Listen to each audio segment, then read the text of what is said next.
Baby, my name is Ross Mandell, and welcome to my show today. We are coming to you live from Mammoth Studios in sunny Boca Raton, Florida. We are coming to you uncut, unedited, uncensored, unfiltered, and yeah, I am still under arrest. Now, I got to say that it is so good to be here today, and we got a lot of ground to cover, so I want to jump right in. You know, today is a Friday. It's a special day. At sundown tonight, just a few hours, it's Erev Yom Kippur. For those of you Jewish, you sort of get it. For those of you that aren't, the Jewish New Year was about 10 days ago. It's called Rosh Hashanah.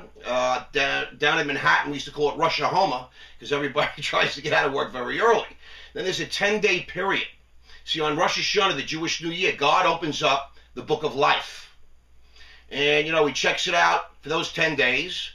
And Erev Yom Kippur, this is called Kol Nidre. It's the night, tomorrow is Yom Kippur, the night before, Kol Nidre. This is a night where fasting begins, where Jews around the world for thousands of years, they just want to recant their sins, apologizing to God, saying, dude, take this away from me, I won't do it again. And for 24 hours, Jews generally fast, go to temple, and they pray. Interesting thing about Judaism. In the Jewish tradition and religion, there are no sad holidays.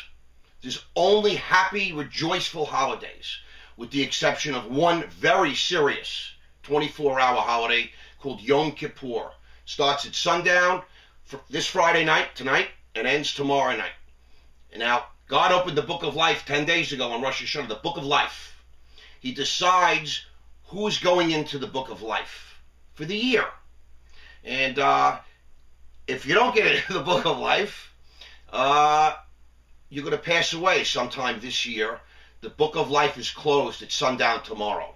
So clearly, if you believe in this kind of thing, boy, this is your last 24 hours to say, baby, you know, come on.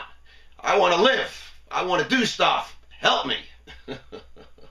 And we repent for our sins, and Orthodox religious people throw bread into the water after shul, after temple, after prayer tomorrow, and they're casting away their sins in the water and all that. I'm not a very religious or Orthodox type person. I loosely believe in it. More of a spiritual guy, as we've established. As you know, I got sober through Alcoholics Anonymous, and I met my God through the 12 steps of AA. Just wanted to say, hey, it's so good to be back. Boy, did I get a lot of comments. My God. Wow. Did I say some stuff yesterday? They got people all jacked up. We were talking a little bit about the stock market.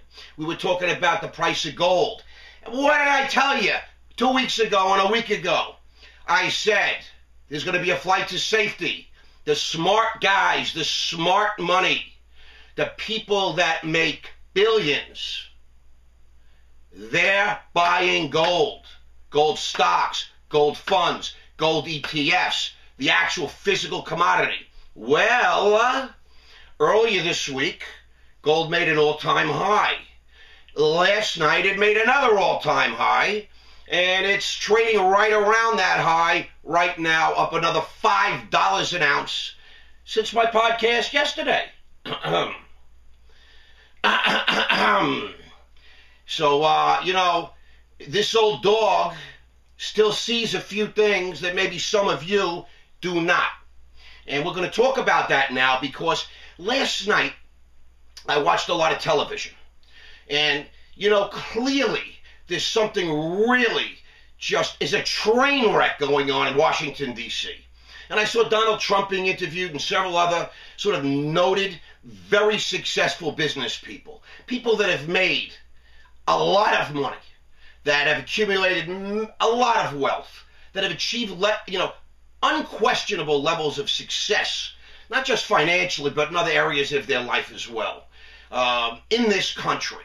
And yet, I was thinking about the White House and the cabinet, and it started to click why we're in such a wreck, you know, dealing with the Chinese and dealing with the world and with our economy and why the stock market is just, there is no market anymore. why it's just a complete scam. We have breakdown after breakdown. It's all the same story. And it goes like this. We've got no management in this country. Obama, he's slick, he's smart, he's trendy, he's cool, he's handsome. He can speak like nobody. But he's never run anything. Never run anything. He was a labor organizer. He was a junior senator for 2 years. He campaigns great. He's a great politician. But he doesn't know how to run anything. He's not an executive. You know, look at Bush. You know, George Jr. His father was rich. Bought him the Texas Rangers. Trust fund guy. What did he really ever accomplish in business? Okay? Let's go back 8 years before him. Look at Clinton. Guy's a redneck politician from Arkansas. What did he ever do in business? You've got men running this country in the command seat that really have never run anything, you know, but a campaign. But a campaign. They can sell and convince and sway us through clever argument and sound bites and a machine. That's where the real smart, successful guys are, behind the scenes, maneuvering these politicians so they can continue to change rules, line their pockets, and essentially take our money. When I say our money, I'm talking with citizens of America, with taxpayers. We live here, we've got children. I realize Tim Geithner, Secretary of Treasury, this guy's never accomplished anything. We don't have people running this country that ever ran anything successfully. So why should we think that all of a sudden they can run a complex business like America with any sort of satisfaction, with any sort of success, with $10 trillion in debt? Warren Buffett, his companies have no debt, or it's very clever debt. Guys that run Goldman Sachs, guys like Donald Trump, guys that have overcome adversity and have been successful in every area of life over time. These are the people that we need to run and govern this country. Let's talk about the stock market. You know, if you've been listening to me, I am telling you, it is going to get ugly. It is going to be bad. And if you watch gold just climbing and climbing and climbing, money is being moved into gold. It is a classic haven of safety. Okay? That's what it is. That's what it's been. It's a commodity. It's a physical commodity, and people feel safe. You know why? Our paper today is half worthless. You know, American dollars and our bonds, our debt, we're $10 trillion in debt. If we were a company, we'd be closed. Shut it. It would be, it's like comedy. This country's a wreck. It's been run like a wreck. Your stock markets are as bad or worse. Who's running the markets? People that have been successful in business, people that have made $1 billion in the stock market, people that toiled morning, noon, and night and actually know what the rules should be and what they shouldn't be? No. These are people that are just saying yes, saying no. Let's get rid of the uptick rule. Let's repeal the Glass-Steagall Act. Okay?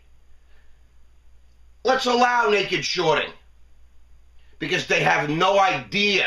Let's get rid of spreads. What do we need market makers for and specialists?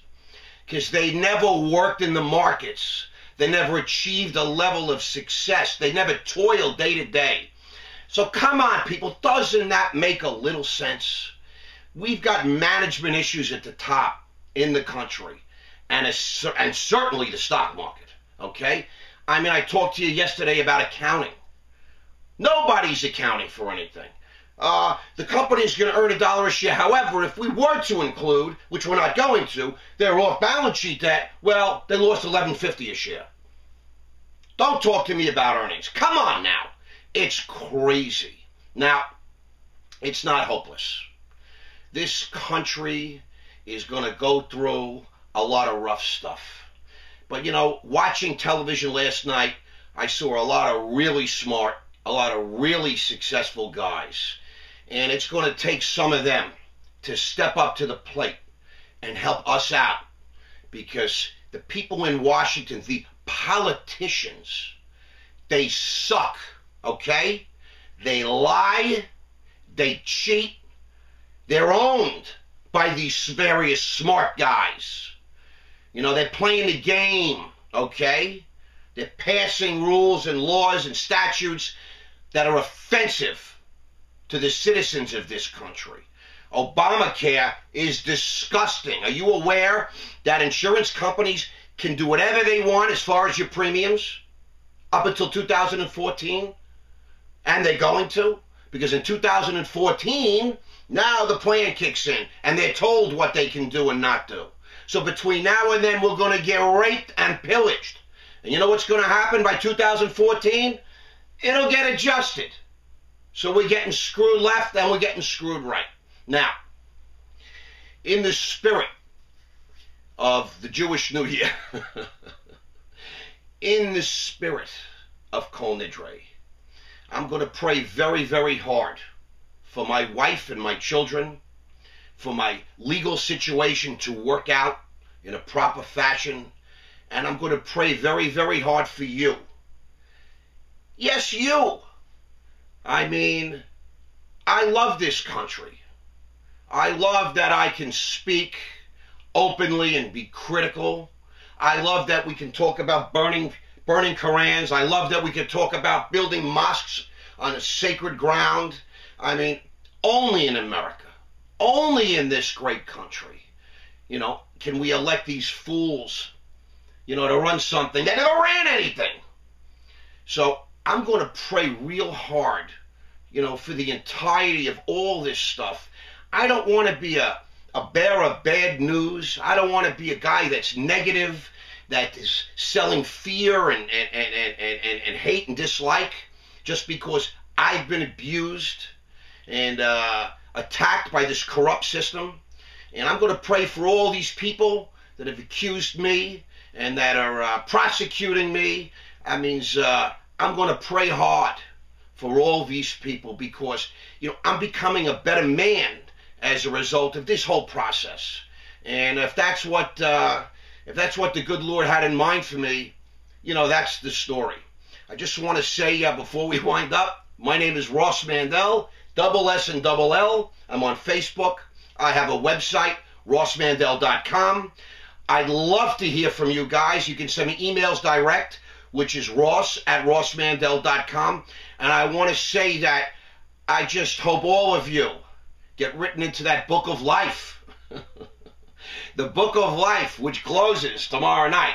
And, you know, even more important to me is that, you know, we don't get written into we get written into the book of life, but we don't get written into the category that says you can live, but you're going to suffer. Because, you know, frankly, I have no interest in anything like that. I want to say what a privilege this is to be able to chat like this one-on-one direct to you. I'm so grateful to you guys for all of the comments and thoughts and well wishes. And I love the guys that tell me this is too long, you talk about too many things, and all that kind of stuff. So listen, everybody have a great, great weekend. And the Shana Tova, have a good fast.